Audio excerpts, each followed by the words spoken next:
wants to be the next Prime Minister. But last night, Sir Keir Starmer sat down for an emotional TV interview that saw the Labour leader shed a tear in memory of his late mother before detailing the difficult relationship he in fact had with his father. Yeah, Sir Keir isn't the first politician to reveal all, though. Former Prime Minister Gordon Brown also appeared on Live Stories, while Theresa May and her husband Philip went on another talk show to lift the lid on who put the bins out. It was really revelatory. Remember that corker? Right, wasn't it? Yeah. But do we need to know about the private lives of our politicians? We'll talk about that in a minute, but first let's hear what Sir Keir had to say last night. Rodney's all right, isn't it? As a middle name? Yeah, I don't know why that was so funny.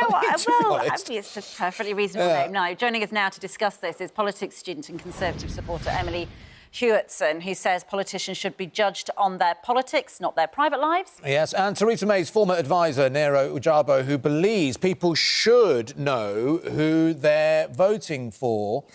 Nero, now, you were looking after Theresa May at some very important points at the time when she told us she loves to run through the wheat fields. That was the most exciting and rebellious thing that she did. In fact, let's have a quick look at it. Let's have a quick look at it. Let's remind ourselves of that moment. Oh, poor old Theresa May. She really dug deep, and Nero, that must have been a strange moment for you to hear that, thinking, go on, love, give it some, and then that's all you got.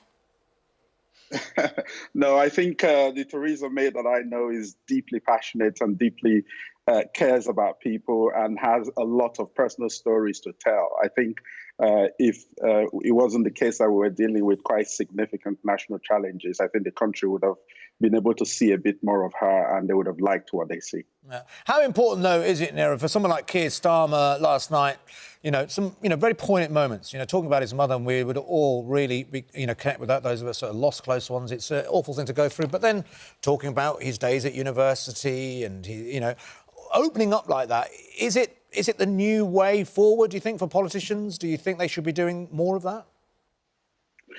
I think people have come to value authentic leadership. And that requires, from my perspective, a great deal of openness and engagement. And I think people want to see that their politicians have an understanding of the experiences that they have.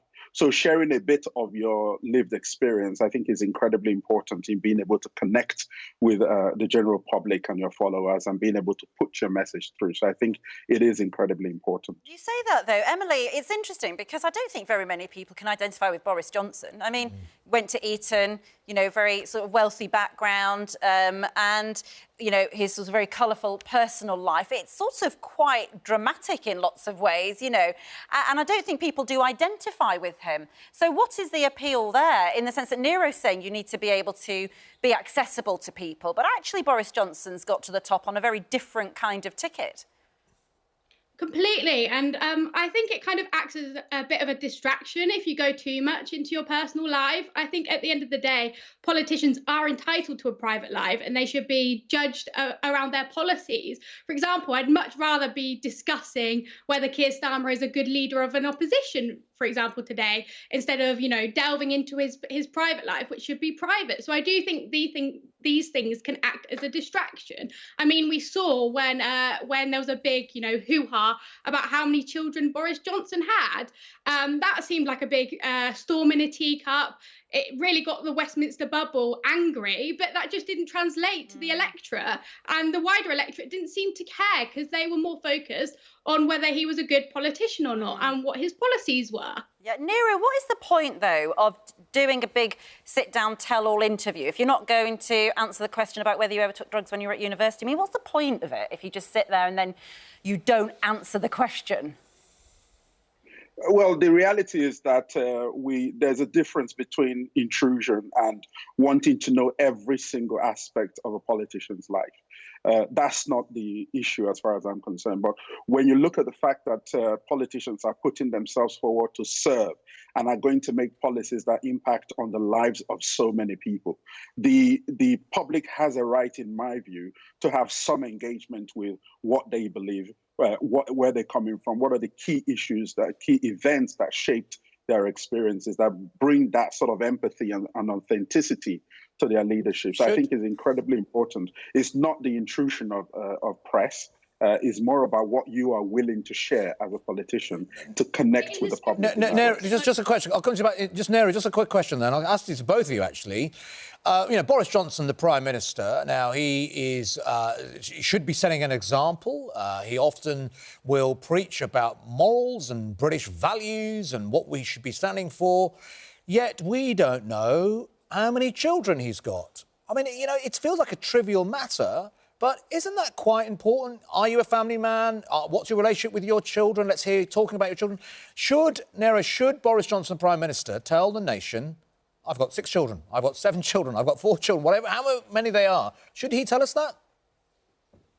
Well, I think, as you've said, these are issues and questions that people ask. And as you saw in the build-up to the election, the public were asking those questions. I think it would be interesting to know. And I think especially in a time when people are concerned about their children, concerned about schools, concerned about what's happening in terms of the healthcare, I don't think is a big problem. But it is a choice for the Prime Minister. So if he has decided not to share that information, then that's completely up to him. Emily, what do you think? Yeah, I completely agree. Also, his family are entitled to a private life. Whilst he might have chosen to be Prime Minister, his children certainly didn't.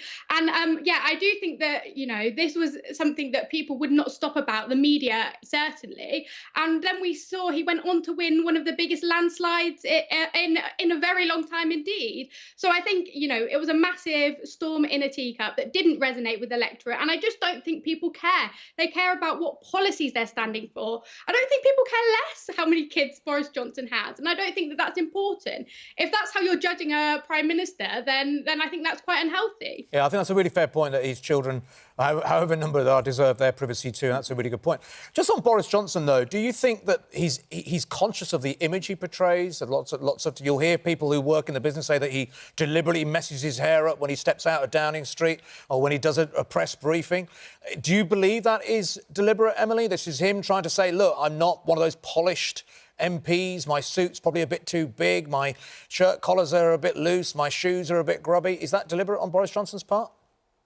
Yes, I think gone are the days of wanting this perfect candidate whose life, they've never done anything wrong. They're not a complete angel. I think the public actually resonate with that and can kind of relate to it because, no one's perfect. Everyone's made mistakes in their personal life. So I think it's actually quite good having someone that you can relate to. And I think it's really good that he didn't stand up to the mob when there was so much pressure on him to reveal how many children he has. I think people quite like that he's kind of stuck to his principles. And although he's been criticised maybe for not being the smartest Prime Minister, he said, you know what, I don't care, this is me, take me or leave me, and the people love it.